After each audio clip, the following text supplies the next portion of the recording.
The United States Air Force says it needs 1,558 fighter jets to handle its missions with low risk. Right now, it has roughly 1,270. That is a gap of nearly 300 aircraft, and the Air Force's own report to Congress admits it probably cannot afford to close it. This matters because fighter inventory is not just a budget line. It determines how many places the US can fight simultaneously and for how long. This video breaks down where the 1,558 number comes from, why the current fleet is falling short, and what that gap means if a major conflict actually starts.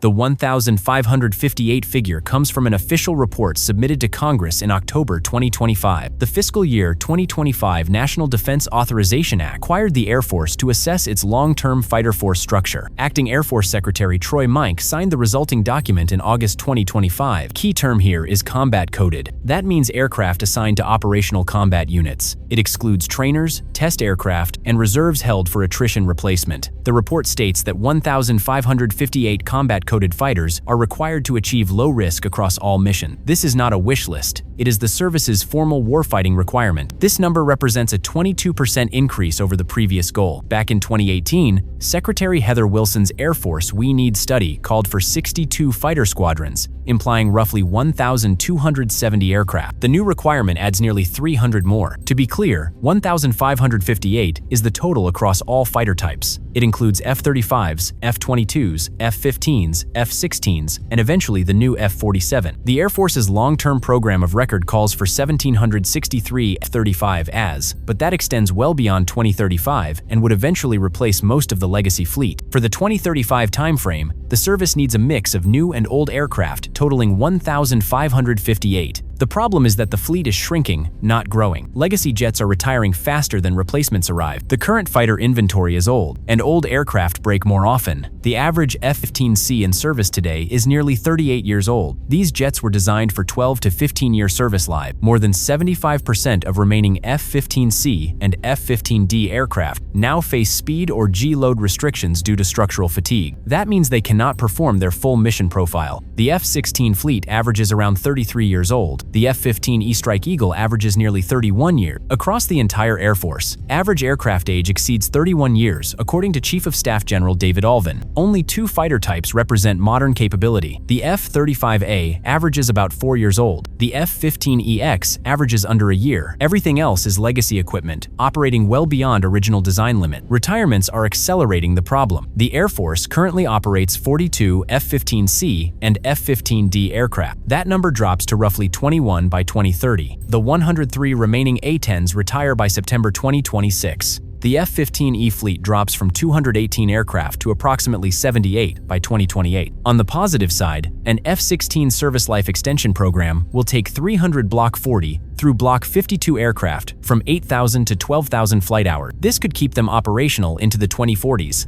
But extensions do not add aircraft, they just delay retirements. In a major conflict, aircraft get damaged and lost. Maintenance demands surge. Older jets spend more time in the hangar and less time flying sorties. A 2024 GAO report found that Air Force fighter sustainment spending exceeded budget by over 40% between fiscal years 2018 and 2023, yet readiness rates did not improve proportionally. The service is paying more to keep aging jets in the air and getting diminishing return. The math is straightforward. Hundreds of legacy fighters are retiring this decade. Replacements arrive at roughly 45 per year. That is not enough to maintain current numbers, let alone grow to 1,558. The F-35 is supposed to solve this problem. The Air Force plans to eventually buy 1,763 of them. So far, it has received around 380 to 390. At current procurement rates, reaching that total would take decades. Lockheed Martin's Fort Worth facility can produce up to 156 F-35s per year across all variants for all customers. In 2024, actual deliveries reached only 110 aircraft. The Pentagon halted deliveries from July 2023 to July 2024 due to technology refresh 3 software problems. According to GAO findings, jets delivered in 2024 averaged 238 days late. Production is recovering. Lockheed projects 170 to 190 deliveries for 2025, though roughly 18% of those are backlogged aircraft from storage. The bigger constraint is funding. In fiscal year 2024,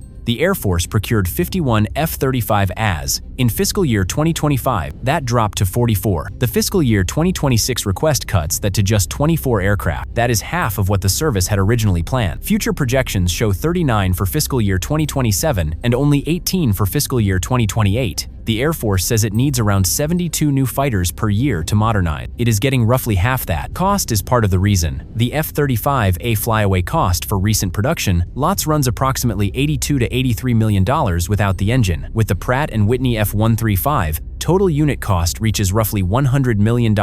Operating costs add to the burden. The F-35A costs somewhere between $33,000 and $42,000 per flight hour, depending on the calculation method. The Air Force's goal of $25,000 per hour remains unmet. A GAO report from April 2024 found total F-35 program lifecycle cost now exceeds $2 trillion through 2088. Of 43 GAO recommendations made since 2014, 30 remain unimplemented. Every year, the Air Force buys 24 F-35s instead of 72. The gap between requirement and inventory widens. In a prolonged conflict, the U.S. cannot surge production the way it did in World War II. Modern fighters take years to build, and the industrial base is not sized for wartime demand. This shortfall exists in the context of a competitor that is outproducing the United States. Estimating Chinese fighter production is difficult because Beijing does not publish official figures. However, based on satellite imagery, analyst assessments, and Pentagon reporting, China appears to produce somewhere between 200 and 300 fighters per year for its own forces. Estimates vary, but even conservative figures suggest China builds roughly 2 to 3 times as many fighters annually as the U.S. produces for domestic use. The J-20 is particularly notable. China's fifth-generation stealth fighter fleet has grown rapidly since production accelerated around 2022. Analysts estimate China now operates somewhere between 250 and 350 J-20s based on observed serial numbers and unit deployment. The exact number is uncertain, but the fleet likely already exceeds the entire US F-22 inventory